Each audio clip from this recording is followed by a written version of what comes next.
Hi guys, ఈరోజు మనం పబ్బిళ్ళ చేసుకోబోతున్నాం.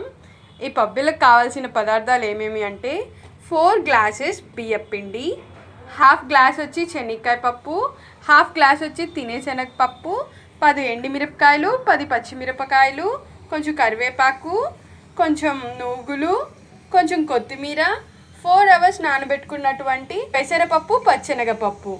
ఈ కావాల్సిన ఇంగ్రీడియంట్స్. ఆ తర్వాత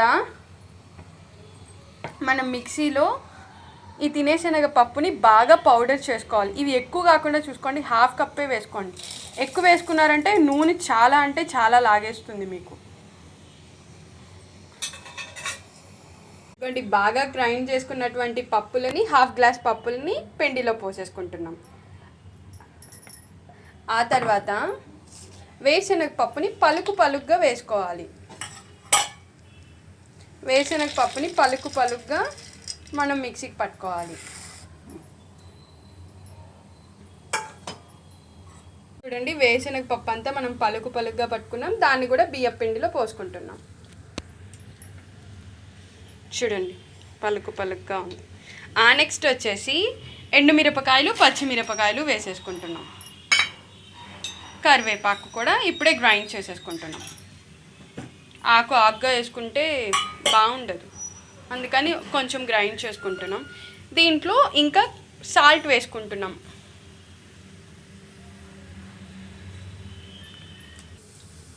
కరివేపాకు, ఎండుమిరపకాయ, పచ్చిమిరపకాయ, ఉప్పు మనం ఇలా చెక్క ముక్క గ్రైండ్ చేసుకున్నాం. దాన్ని కూడా ఈ బియ్యం పిండిలో వేసేసుకుంటాం. ఆపేసాం. ఇదిగోండి, ఆ ముద్ద కూడా దీంట్లో వేసుకున్నాం.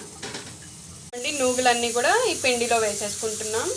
4 అవర్స్ నానబెట్టుకున్నటువంటి పచ్చెనగపప్పు, పెసరపప్పు కూడా దీంట్లో వేసేసుకుంటున్నాం బియ్యం పిండిలో. కొత్తిమీర కూడా వేసేస్తున్నాం. చూడండి అంతా ఎంత కలర్ఫుల్గా అయిందో. మనం ఈ బియ్యం పిండిలో వేడి నూనె పోసుకోవడం కోసం మూకిట్లో వేడి నూనె సిద్ధం చేసుకుంటున్నాం. 3 గంటలు నూనె పోసుకున్నాం. దాన్ని వేడి చేశాక ఈ మిశ్రమంలో పోసేసేయాల్సి ఉంటుంది. ఇక నూనె కాగింది. చూడండి, పొగలు కూడా వస్తున్నాయి. ఆ నూనెని తీసి ఈ పిండిలో పోసేసుకుంటున్నాం. పోసి నిదానంగా చెయ్యి ఆ నూనెలోకి వెళ్ళకుండా కలుపుకోవాలి. అందుకని చెయ్యి వెళ్ళడం అదంతా ఎందుకని చెప్పి మేము గంటెతో కలిపేస్తున్నాం. అయినా పిండి కలిపేటప్పుడు నేను ఒకలా కలుపుతా, మా మమ్మీ ఒకలా కలుపుతా. ఇప్పుడు మా మమ్మీ కలిపే విధానం చూపిస్తున్నాను చూడండి. నువ్వు కలిపే విధానం అట్లా వేసి కింద నుంచి ఒత్తాలి ఆ పిండిని అంతా కలిపేటట్టు. ఇప్పుడు నేను ఎలా కలుపుతానో చూపించు మమ్మీ మా వాళ్ళకి. అంత దారుణంగా ఏం కలపను మా, కొంచెం ప్రెషర్ నేను కూడా పెడతా.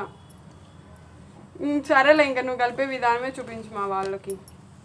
అట్లా నీట్గా అంతా పట్టాలి. చాలాసేపు టైం తీసుకుంటుంది మా మమ్మీ అన్నీ మిక్స్ అవ్వేటట్టు ఇంగ్రీడియంట్స్.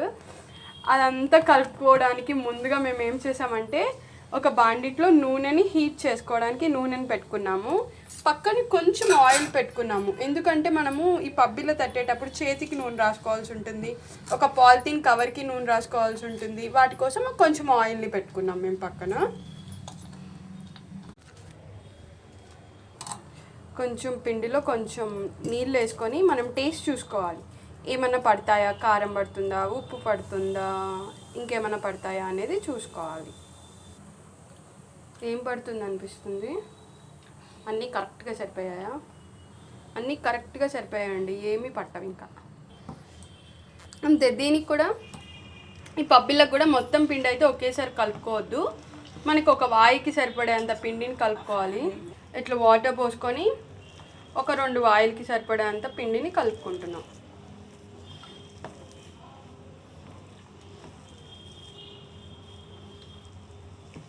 ఇట్లా నీట్గా పిండి అంతా, వాటర్ అంతా పిండికి పట్టేటట్లు కలుపుకోవాలి. ఇలా పాలిథిన్ షీట్కి ఆయిల్ రాసుకుంటాము.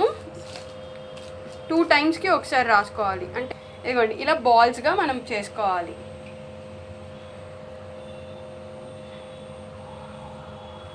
చేతికి కూడా ఆయిల్ ఉండడం వల్ల చూడండి, చేతికి ఏమాత్రం పిండి ఒక్క రవ్వ కూడా అంటుకోవట్లేదు.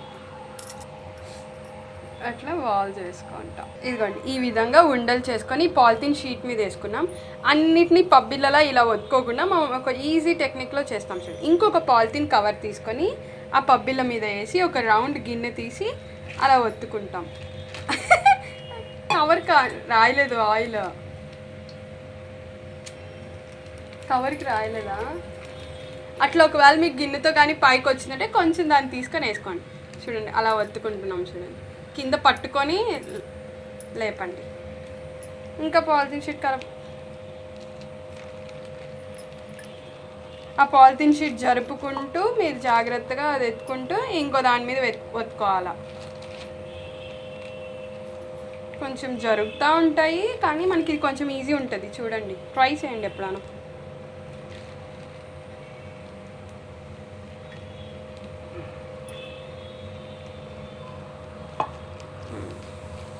తర్వాత ఇవేమి ఫినిషింగ్ అంత నీట్గా రాదు కాబట్టి మళ్ళీ మనం చేతికి ఆయిల్ రాసుకొని అన్నిటినీ ఒక్కసారి అట్లా అనుకుంటే చాలు. ఎక్కువసార్లు ఒత్తాల్సిన అవసరం ఉండదు.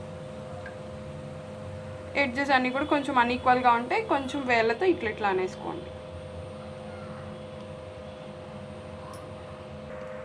ఇట్లా ప్రతి పబ్బిళ్ళని మేము ఇట్లా ట్యాప్ చేసుకున్నాము. అన్నీ కూడా ఈక్వల్గా ఉండేటట్లు. ఎడ్జెస్ ఏమైనా అన్ఈక్వల్గా ఉంటే వాటిని లెవెలింగ్ చేసుకుంటే ట్యాప్ చేసుకున్నాం. వన్స్ ఆయిల్ హీట్ అయిందంటే ఇంకా పబ్బిళ్ళ ఫైనల్ స్టేజ్కి వెళ్ళిపోతుందండి. వేస్తాం కదా, దానికి కూడా ఆయిల్ని గ్రీస్ చేసుకోండి. మేము ఆల్రెడీ గ్రీస్ చేసాము, మళ్ళీ ఒకసారి చేస్తాను. పబ్బిళ్ళ మనం చేతికి తీసుకొని ఆయిల్లో వేసేసుకుంటున్నాం. అలా ఒకదాని తర్వాత ఒకటి ఒకటి అన్నీ ఆయిల్లో జాగ్రత్తగా వేసుకోండి. ఆయిల్ చాలా హీట్ ఎక్కువ ఉంటుంది. పిల్లలు మాత్రం ఎవ్వరు ట్రై చేయొద్దు, పెద్దవాళ్ళ పక్కన ఉంటే చేయండి. చూడండి నురుగు తగ్గింది. ఇలా అయితే పబ్బిళ్ళ కాలినట్టే. ఇంకా తీసుకొని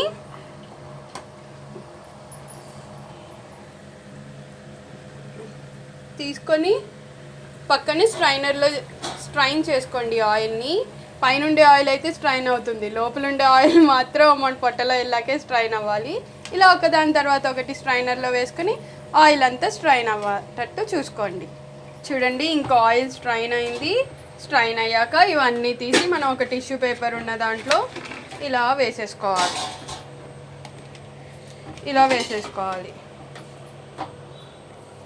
అండి పబ్బిళ్ళ రెడీ. మీకు కానీ వీడియో నచ్చినట్టయితే లైక్ చేయండి, షేర్ చేయండి, సబ్స్క్రైబ్ చేయండి, కామెంట్ కూడా చేయండి.